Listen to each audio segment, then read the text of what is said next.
Formal ng pagatakupan karong adlaw sa buhatan sa Business Permit and Licensing Office kauban ang mga ahensya sa lokal nga panggamhanan sa siyudad sa Digos nga nagapahigayon og one-stop shop business permit renewal nga gipahigayon sa Digos City Gym. Kini ang gikumpirma ni Engineer Nimul Haino, Licensing Officer sa Business Permit sa siyudad. Alang sa wala pa nakahuman o wala pa nakaproseso silang business permit o sa mukuha og bag-ong business permit, magpadayon ang ilang pagproseso nini diya sa matag buhatan. Kini pinasikan sa gipagawas nga resolution sa City Council nga naghatag og lugway sa pagproseso sa mga business permit hangtod sa Pebrero 28 tuig kasamtangan. Gitataw sa opisyal nga sobra na usa ka libo ang natagan og business permit samtang ang uban anaa pa sa pagproseso. Aduna nay nag-apply sa ato for renewal and new applications sa bilang business 4,518 tanan. Ang naani sa atong system.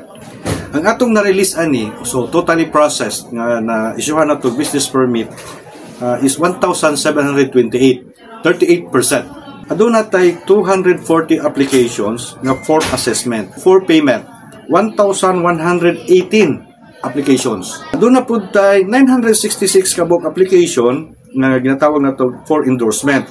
Ang atong for issuance, aduna tay 462 ka applications. So all in all, we have 4,518.